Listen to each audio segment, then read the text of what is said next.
Hey, good morning, everybody, and welcome to another episode of Coffee and Tea with AARP Connecticut, our biweekly conversation in which AARP staff and volunteers talk to Connecticut decision makers about policies and programs that are of interest to older residents in Connecticut.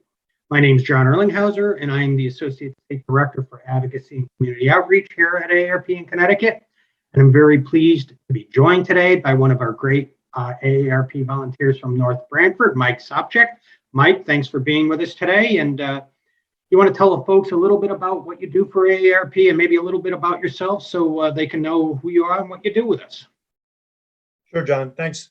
I've been an advocacy volunteer with AARP for 7 years now, and a resident of Northford for the last 39 years. Grew up in Milford.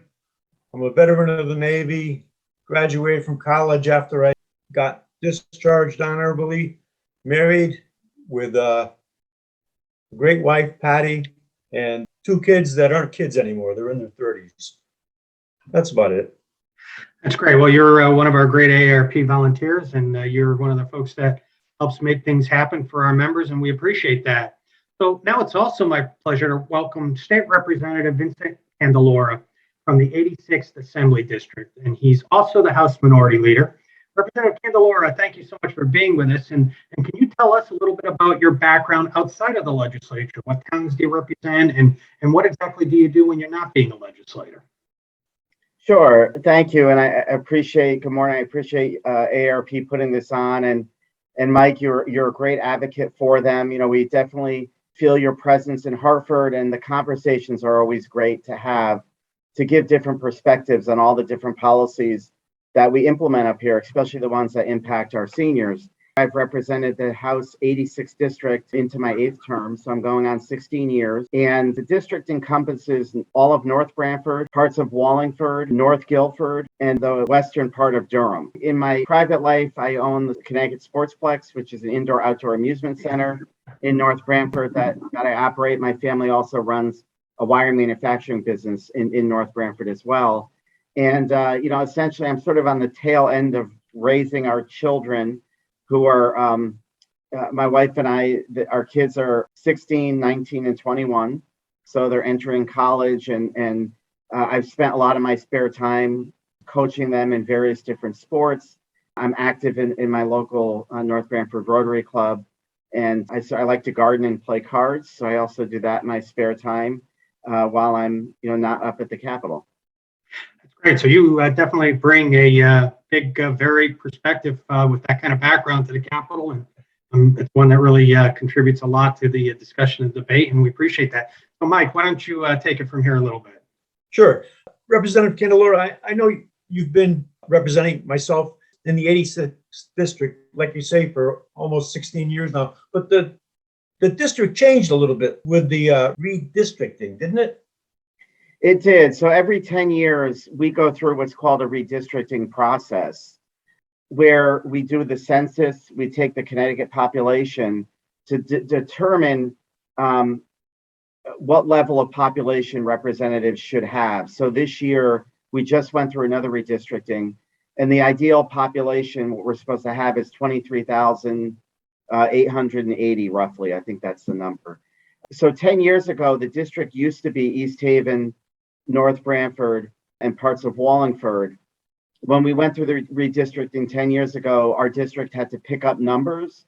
So we ended up moving. We kept Wallingford and North Branford, and then we had to move east into Durham and Guilford, which the 86th had Guilford. So it goes back and forth.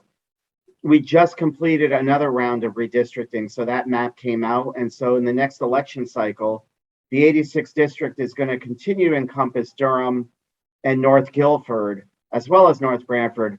But now I have moved back, the district is moving back into Foxen, so the northern part of East Haven again. So there is shuffling that always goes on. People don't understand it, but it's under the premise that every district needs to have the equal amount of representation by population. And it's the notion of what's called one man, one vote. If you don't do that, people have disproportionate amounts of representation. So there's always sort of shifting that occurs.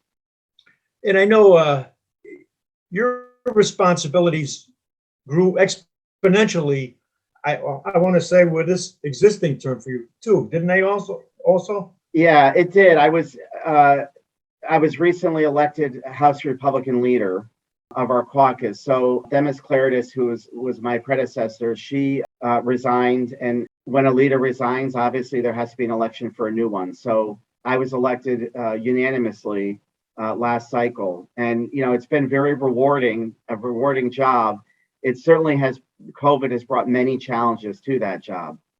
But essentially my role as leader is I oversee the caucus generally and oversee staff. We have all various committees, like for AARP, we have the Aging Committee, which I think, you know, you all probably communicate with a lot, Public Health Committee, things of that nature, that I assign a ranking member, a leader to that committee. So every committee has a Republican leader in the House on it, and I'm responsible for making those appointments, as well as other leadership appointments. So we have whips in the House that are there to sort of inform members of voting and how to vote. If they have questions on a bill, they'll help guide them through that process. And so there's various leadership positions within the caucus that I'm responsible. And then ultimately, I'm the mouthpiece for the caucus. So if the governor announces a policy or we have one, I'm the one that delivers that message on behalf of the caucus. You took up a lot more responsibilities in these last 2 years, in addition to your representation of your individual constituents, but for the leadership of your party in the House. So it's really exciting for us to have you be with us, because you know, you're one of the 4 principal leaders of the General Assembly, and certainly carry a lot of sway with how things get done. So we certainly do appreciate it. So both as a legislator representing your constituents and as the leader of your party in the House, what are some of the priorities that you're putting forward this year for the 2022 legislative session?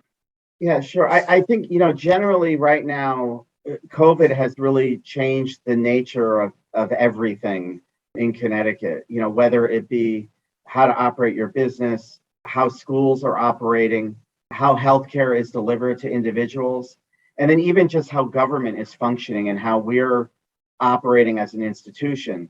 So a lot of our proposals have really been focused and revolve around those issues. You know, sort of hopefully we are coming out of the pandemic, you know, now that vaccines are widely available for almost every age group, and we're seeing therapeutics being introduced.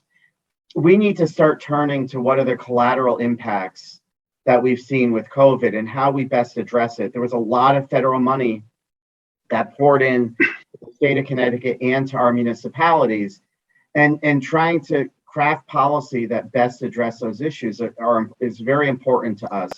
You know, the first being providing mental health services. You know, the state of Connecticut and many states have really seen a crisis when it comes to mental health service availability. And so we need to take a look at, and it's largely driven by the fact that we don't have enough licensed psychiatrists and psychologists out there to deliver the services that individuals need.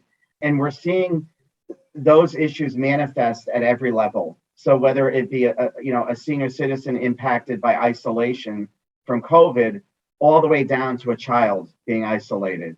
A child might have behavioral impacts that we're seeing. So trying to re-socialize them in their communities, in their schools, is an important issue that we have to address. And even for our seniors, the isolation and the impact of foregoing important health service screening, and as well as we see an uptick of alcoholism and substance abuse in our adult population because of that isolation. You know, we're now introducing, you know, marijuana into our stream of vices that we have, as well as gambling. You know, in the last legislative session, I'm concerned at how those impacts are going to affect the adult population. So making sure that services are there to help problem gambling, to help people with substance abuse, I think are just some critical areas. The education delivery system is also an area that I'm really concerned about. Allowing for better virtual learning platforms that are provided to our students is important, and figuring out a way to keep them in school. One thing that we've seen is that children are least impacted by the virus, but we still have them probably the most impacted right now than any other segment in our society. They're still distancing in classrooms. They're still wearing masks for most of the day, and they're still being quarantined. If one child gets sick, we're seeing 50 kids going home from school and having to be quarantined, and they don't have the opportunity to have a virtual learning platform. So figuring out a way to really analyze the data to see if we really need to quarantine that many healthy children under COVID, especially that vaccines are now being delivered at that ages. And looking at our economy, making sure that people are able to transition back to work, especially for people that might have been out of the workforce that find themselves needing to go back. How do we do that and help provide them those services? Looking at allowing for licensing to be more transferable among states. So if we have a licensed electrician out of New York, they can come in and work in Connecticut, or a teacher or a nurse. Especially those occupations that we are seeing such a shortage of, trying to fill those gaps. So we have a lot of work cut out for us. I could probably go on and on and on for another 20 minutes on all the different initiatives I think we need to address. Well, and we certainly appreciate you. You mentioned a few things that are really key for the older population, and certainly pandemic over the last year, social isolation has been a big, huge issue, and recognizing that mental health concerns that do exist for the older population as a result of maybe not even being able to connect with their family in not even now months but years is a critical thing, and the older workforce. I mean, we have a lot of our members that not only want to get back into the workforce but need to get back into the workforce, even having already been retired. And so those are important issues for us, and we appreciate the fact that you're looking at those. So we're going into the 2022 session, and it's known as kind of the short session of the General Assembly. So maybe, as one of the leaders, why don't tell our audience so they'll understand what is meant by the short session, and how is that different from kind of odd number years when they have a long legislative Right. session? Yeah, it's interesting. So the long session is really pie in the sky. Every piece of legislation get proposed, and we also craft a 2-year budget.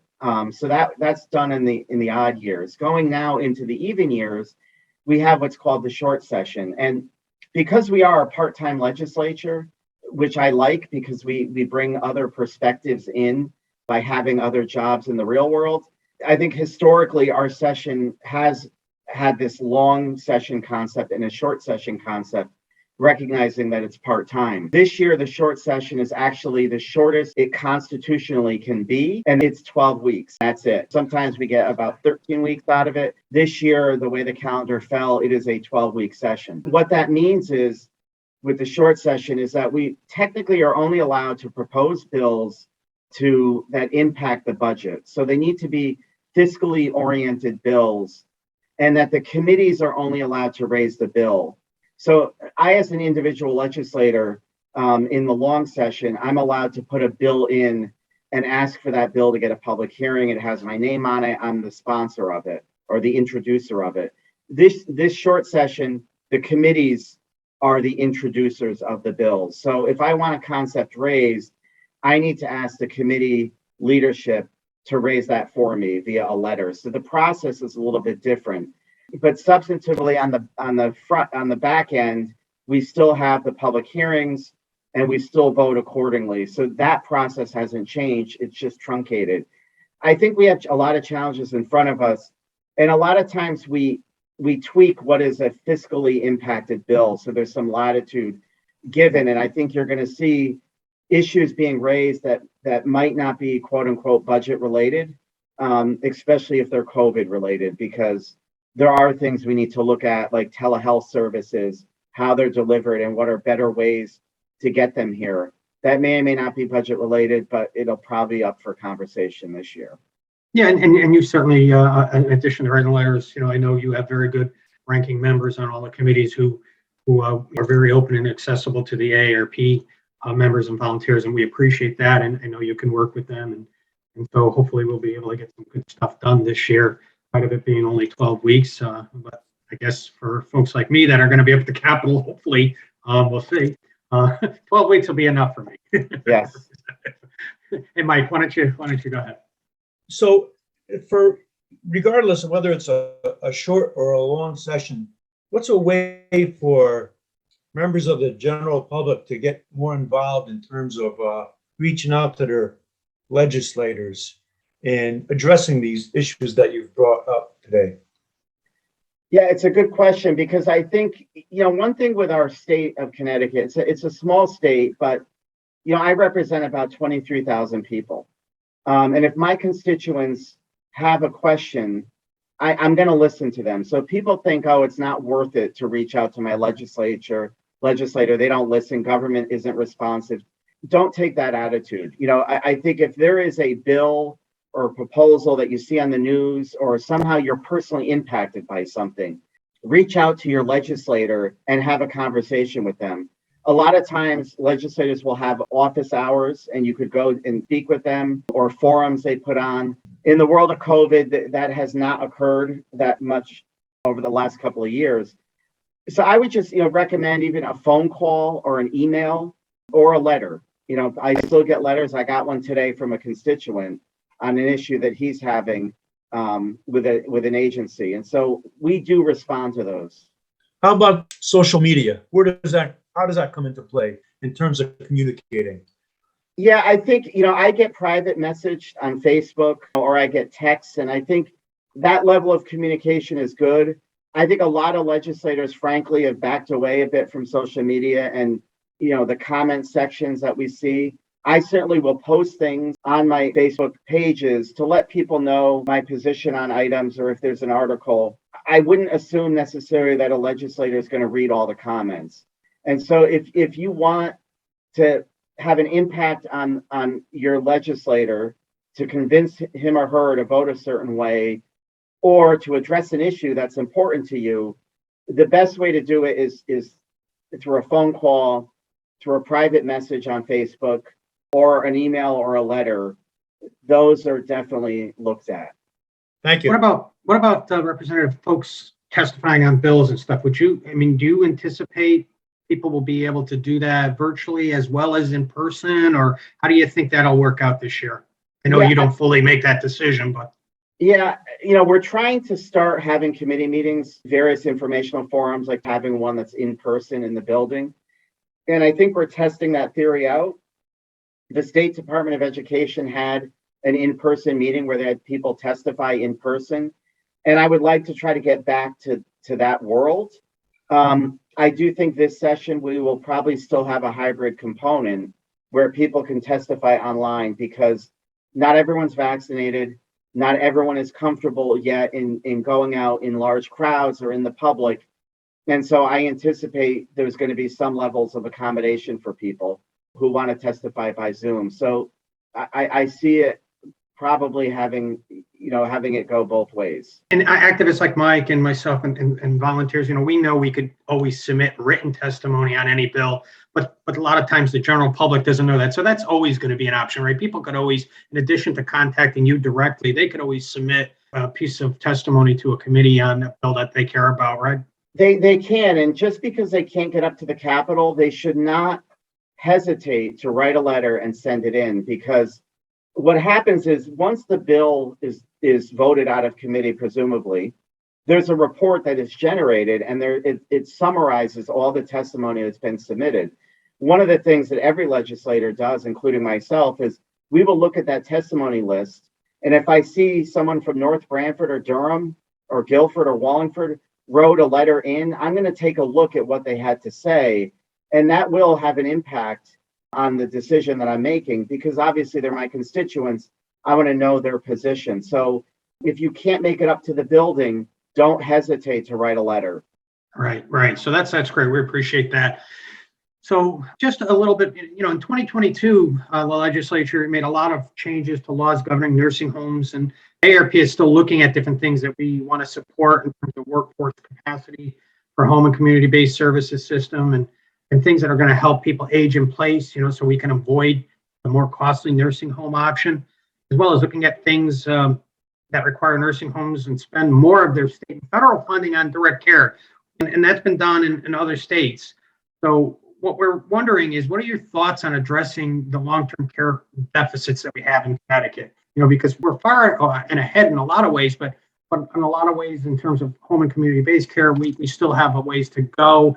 And as I say, in the nursing homes, there's a lot of money coming in. You mentioned it before, in a lot of areas, and one is certainly in terms of care in nursing homes. And we really think a lot of that money should go to care and not other things involved in the nursing home. So what do you see going on with nursing homes and home and community-based care in this year, and what could we do to kind of make more changes?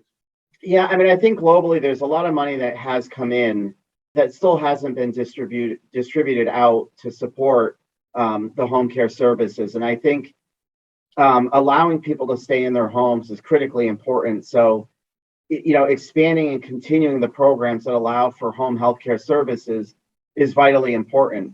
And I think right now what we're seeing is a shortage of staffing to allow that to happen.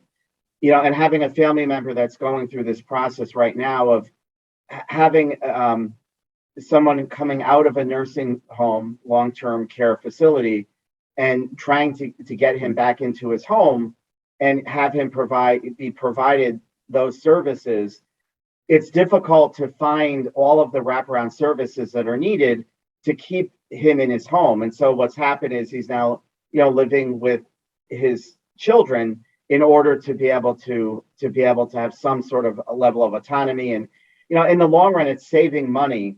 And they were fortunate to be able to be in a position to have that happen. But I think we need to take a look at making sure that people that can't afford to really take care of their loved ones, that we're providing those wraparound services. So it really does come down to the money. I think the money is there. It's been allocated. But I think our biggest hurdle is staffing and making sure the staffing levels are there. I think we need to evaluate regionally. There are agencies that provide more of the full services that are needed, and some don't. And so understanding where people can go to obtain those services. And I think that we've got to look at the reforms to Title 19 and the impact on loved ones that may delay healthcare decisions because they're afraid of losing their home, especially if they have a surviving spouse. Mm-hmm. And so how do we make sure that the surviving spouse can maintain 100% of an allowance, of a benefit, and not be financially impacted when their loved one needs to go into long-term care that may end up getting them back home eventually, if that makes sense. Yeah. And the way the system is, it's scary, it's draconian, because I watch individuals making these decisions not for their own personal health care reasons, but worrying about their financial impacts that these decisions have on their spouses.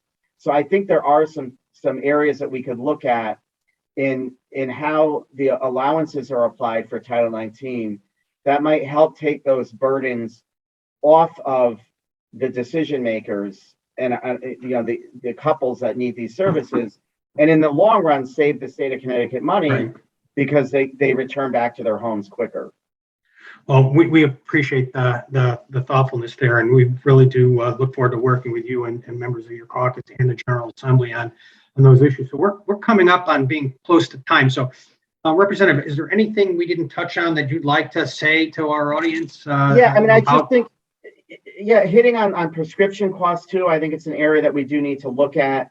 There are companies out there right now, True Data, RX is one of them, that provides services to self-insured plans to save money on prescription costs, really through analytical tools, because we rely on different types of drugs.